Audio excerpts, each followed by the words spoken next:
Kurinji Senior Secondary School, CBSE, Namakkal. Successful result producing school in state every year. Administered by the Board of Directors with over 35 years of experience in the teaching field. Special attention on art, craft, music, dance, silambam, yoga, skating and karate. Focus on Hindi Sabha and Spell Bee Olympiad exams. Smart class for effective and innovative learning and well-furnished library. Solitary importance on sports and games in state and national level. WhatsApp facilities to know activities of students and school inside the campus. NEET, JEE, IIT coaching experts from Rajasthan and Andhra Pradesh along with our effective teachers. Admission registration for classes LKG to +2. Kurinji Educational Institution, Kavetipatti, Namakkal. Admission in progress. CBSE, KG to 12, contact 9025895176. Metric 6 to 12, contact 9344567484. For online admission, log on to www.kurinjischoolnkl.in. In continuation to the last class, in this class we start with the 13th problem. After completion of this, we will go for next problem. See here, first we will discuss 13th problem, then we will go for next problem. See here, it is desired to measure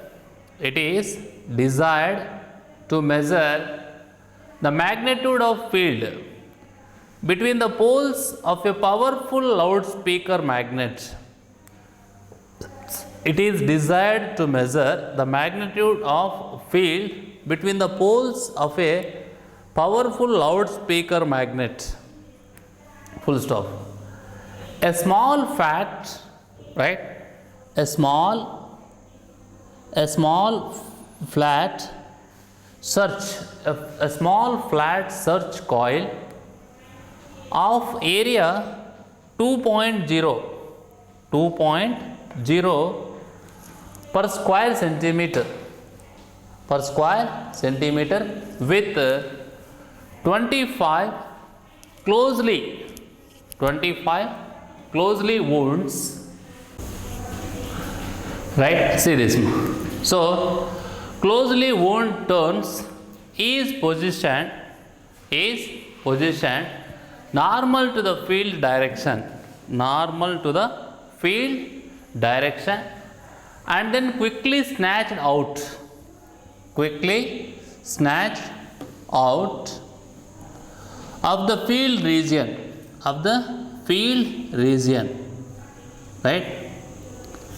In the bracket, equivalently, one can give it a quick 90 degrees turn to bring its plane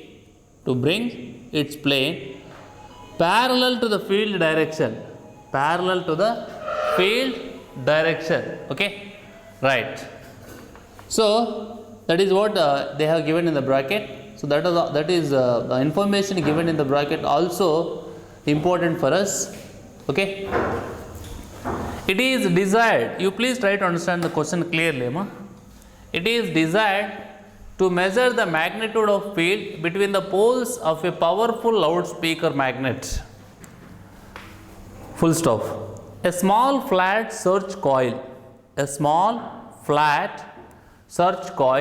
of area 2.0 square centimeter with 25 closely wound turns is positioned normal to the field direction, and then quickly snatched out of the field region. Okay, right. In the bracket they have given, one can give it a quick of 90 degrees turn to bring its plane parallel to the field direction. Okay, right. Now, the total charge flown in the coil, right? The total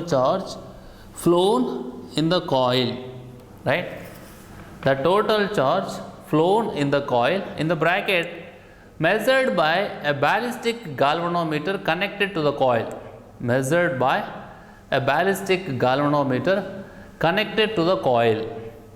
Okay, connected to the coil. The total charge flows in the coil, the total charge flown in the coil, that is what here is 75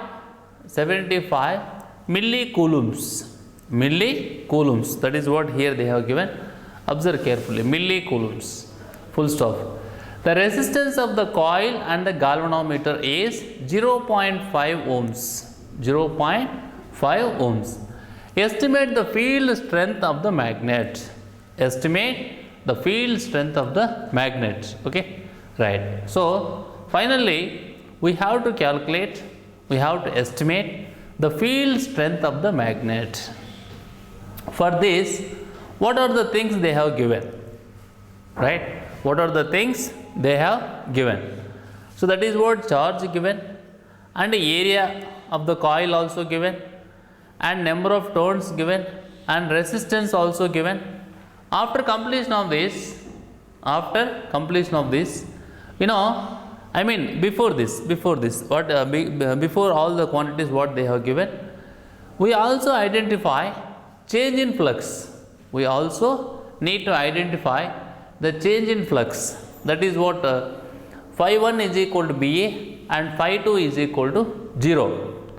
And obviously phi 2 minus phi 1 means we will get it as minus BA, right? 0 minus BA, that is what minus BA, right?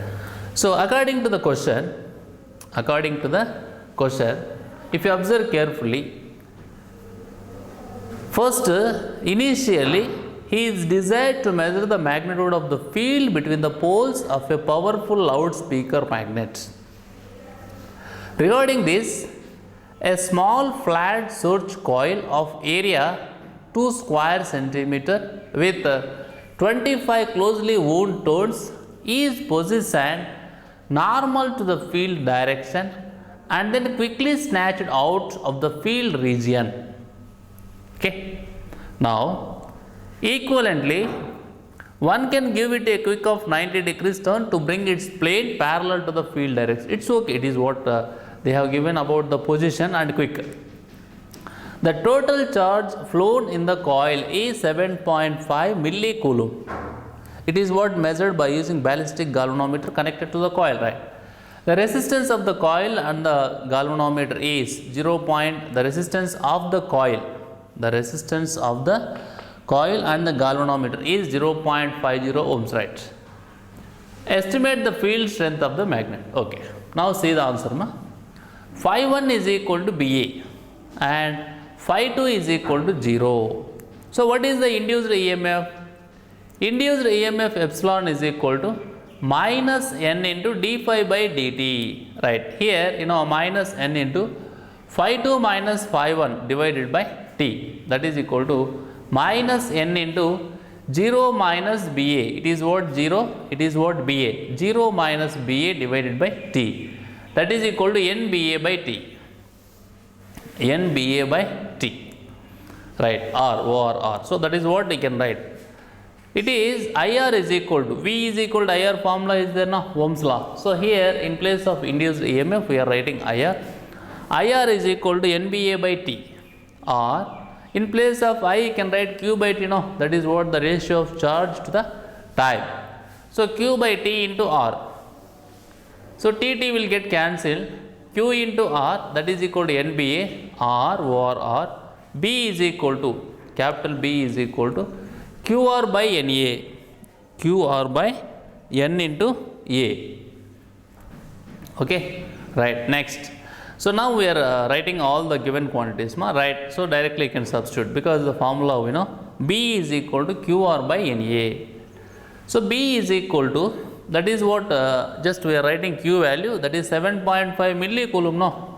7.5 millicoulomb means 7.5 into 10 to the power of minus 3 coulomb into 0.5, that is what resistance, and number of turns as 25 and A as 2.0 into 10 to the power of minus 4, that is equal to 0.75 Weber per meter square. 0.75 Weber per meter square. This is what magnetic field. This is what magnetic field or field strength of the magnet. field strength of the magnet. Next question, that is what question number 14. Question number 14, right? See here. The following figure shows a metal rod PQ, a metal rod PQ resting on the rails AB and positioned between the poles of a permanent magnet.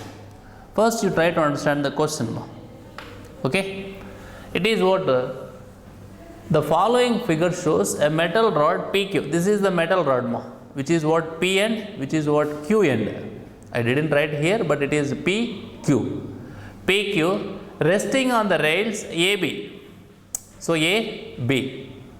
And positioned between the poles of a permanent magnet. It is the north pole, it is the south pole. So it is the permanent magnet, right?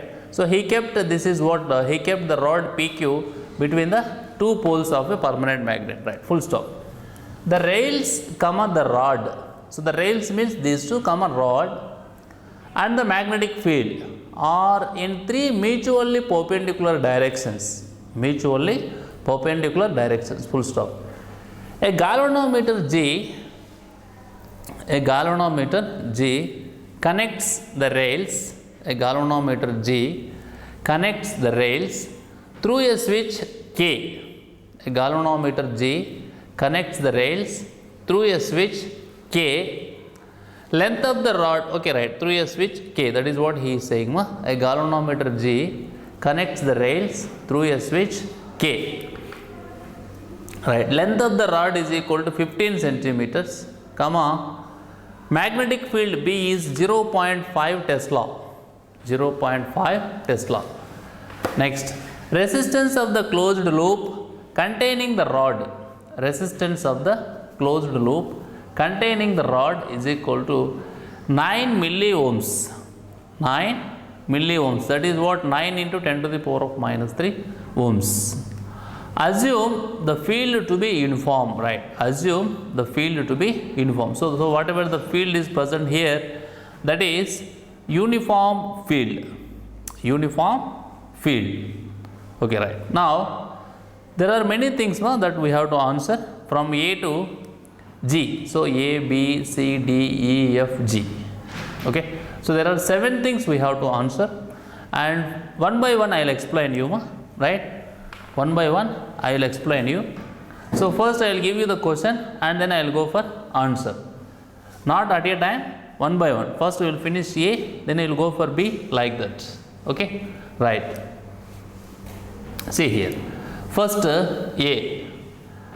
Now, here is the answer. First I will explain you the question and then I will go for answer, right? In that manner we will discuss. See this. First A.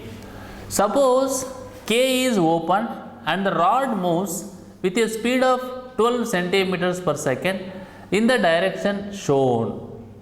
Suppose K is open and the rod moves with a speed of 12 centimeters per second in the direction shown. Full stop. Give the polarity and magnitude of the induced EMF. Give the polarity and magnitude of the induced EMF. Right, see here. The magnitude of the induced EMF is given by, the magnitude of the induced EMF is given by. So, what is the epsilon is equal to BLV sin theta? This formula you know. What is theta here? Theta is the angle made by the rod PQ. Theta is the angle made by the rod PQ with the field B. With the field B, that is what this angle, this is the field and it is the rod, so this angle is theta. Now, in this case, theta is equal to 90 degrees because he mentioned here, that is what all are perpendicular, mutually perpendicular directions. Okay, for our sake of visibility, I drew like this because of the diagram, but all are perpendicular to each other, no? Okay. So, here because of theta is 90, that induced EMF, magnitude of the induced EMF will become epsilon is equal to BLV, that is equal to 0.50 into 0.15 into 0.12. These are the values in SI. that is equal to 9.0 into 10 to the power of minus 3 volt.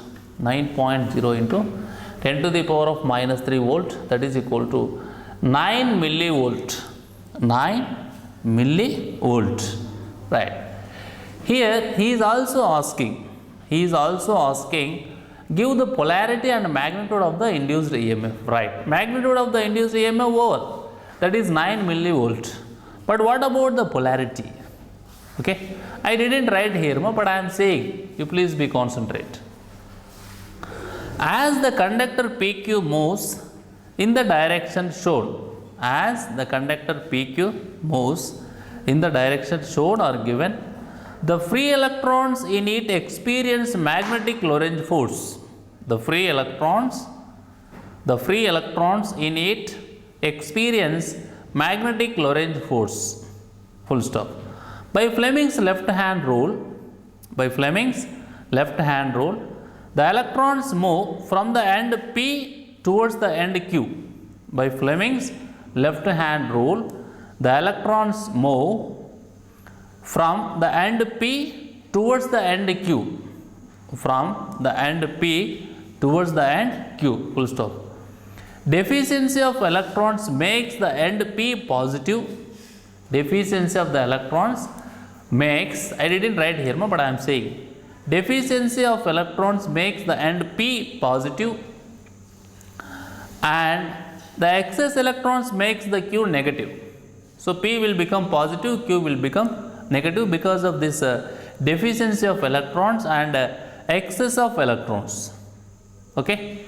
So according to A, he is asking to calculate magnitude of the induced EMF and polarity. Okay, right. So here magnitude we calculated, which we got it as 9 millivolts. Next, what is the polarity? What I am saying is, as the conductor PQ moves in the direction shown,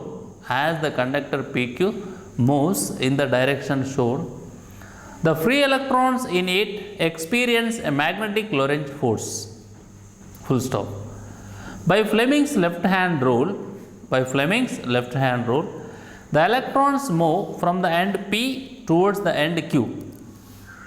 What is the reason means, deficiency of electrons makes the end P positive, and excess electrons makes the end Q as negative. Next, that is what B.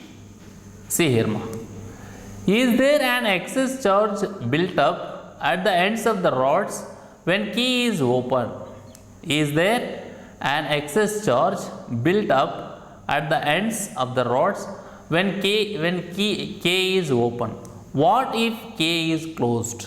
Right. The question is there an excess charge built up at the ends of the rods when K is open? Suppose if it is closed, what will happen? See here. See this, Yes. The excess charge is built up at the ends of the rod because induced EMF is set up. Across the ends. As it moves in the field, even when the key K is open.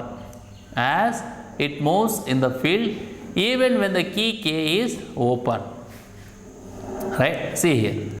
PM. Is there an excess charge built up at the ends of the rods when K is open? What if K is closed? Yes. The excess charge is built up at the ends of the rod because induced EMF is set up across the ends as it moves in the field, even when the key K is open. Right. Suppose if key is closed, what happens? The excess charge is maintained by the continuous flow of current. So this is what the situation we come across when the key K is open. This is what we come across when the key K is closed. So when it is closed, the excess charge is maintained by the continuous flow of current. When it is open, the excess charge is built up at the ends of the rod and the reason is induced EMF is set up across the ends as it moves in the field. Next, C. With K open and the rod moving uniformly, there is no net force on the electrons in the rod PQ, even though they do experience magnetic force due to the motion of the rod, explain. Okay, see this. With K open and the rod moving uniformly, there is no net force on the electrons in the rod PQ, even though they do experience magnetic force due to the motion of the rod, explain. Okay, right. See here. See this ma. The magnetic Lorentz force formula we know, that is what QVB, right? I am writing Fm bar is equal to minus E into V bar cross P bar. This will be cancelled by the electric force Fe is equal to E into E, exerted by the electric field, cancelled by the electric force exerted by the electric field set up by the opposite charges at its ends. Set up by the opposite charges at its ends. The magnetic Lorentz force is cancelled by the electric force,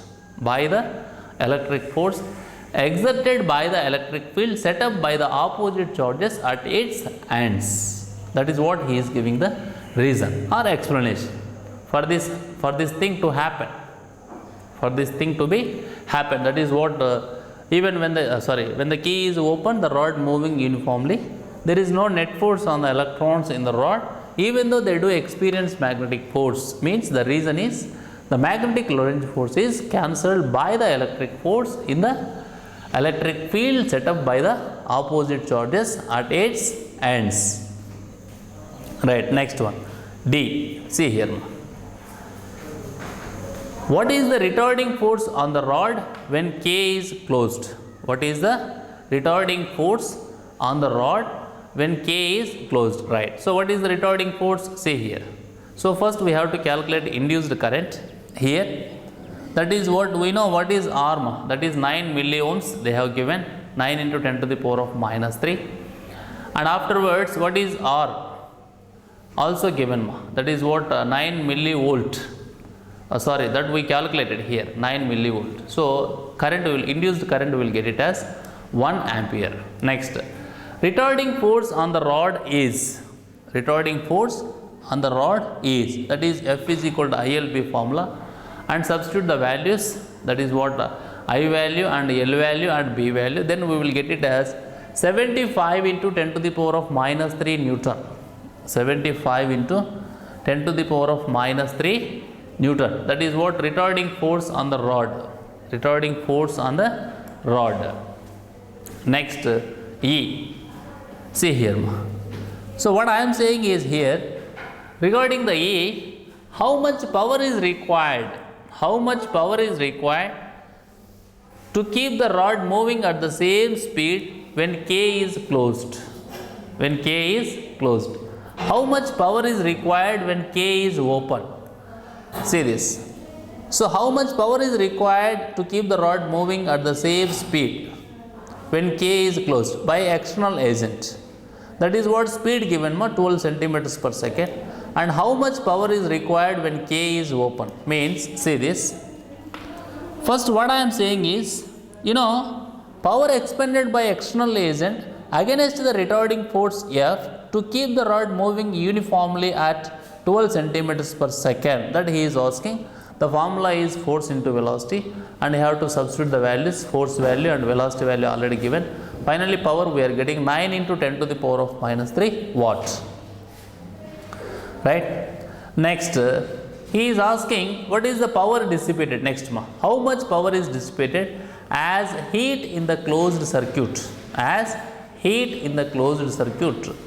What is the source of the power? Right. So, power dissipated as heat means that is P is equal to I square into R. So, I value we know and R value also we know, and if you do that process, we are getting 9.0 into 10 to the power of minus 3. 9.0 into 10 to the power of minus 3 watts. Next, here itself he is asking some other information. No? That is what is the source of the power? So what is the source of the power? The source of the power is the external agent which keeps the rod moving, against the retarding force. Okay, right. Next, G, that is what I think last one. What is the induced EMF in the moving rod if the magnetic field is parallel to the rails? What is the induced EMF in the moving rod? What is the induced EMF in the moving rod if the magnetic field is parallel to the rails instead of being perpendicular? Okay, right. So what is the induced EMF here according to the question? What is the induced EMF in the moving rod if the magnetic field is parallel to the rails instead of being perpendicular? Right, that's because means I am asking you here, that is what when it is parallel, the angle is 0. So EMF formula, BLV sin theta. So when it is 0, what happens to that? Then epsilon is 0, no? Epsilon is 0. BLV sin 0 degrees is 0. So why it is 0? This is because the motion of the loop. Does not cut across the field lines. Okay. Does not cut across the field lines. So after completion of that, you can also say that there is no change in the magnetic flux. So for this the reason is this one. So the induced EMF is 0. Okay, right, that's what I am saying. So in this class we discussed two problems. So problem number 13 and problem number 14. So 14th problem is somewhat big problem. So you please, if you need, you watch again and again to understand clearly.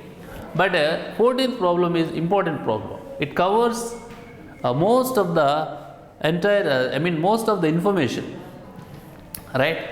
Most of the information. And the formulas already, but we are using here based on the question. Okay, that is. So in our next class, we will start, we will continue with the next continuation problem, that is problem number 15. Okay, thank you.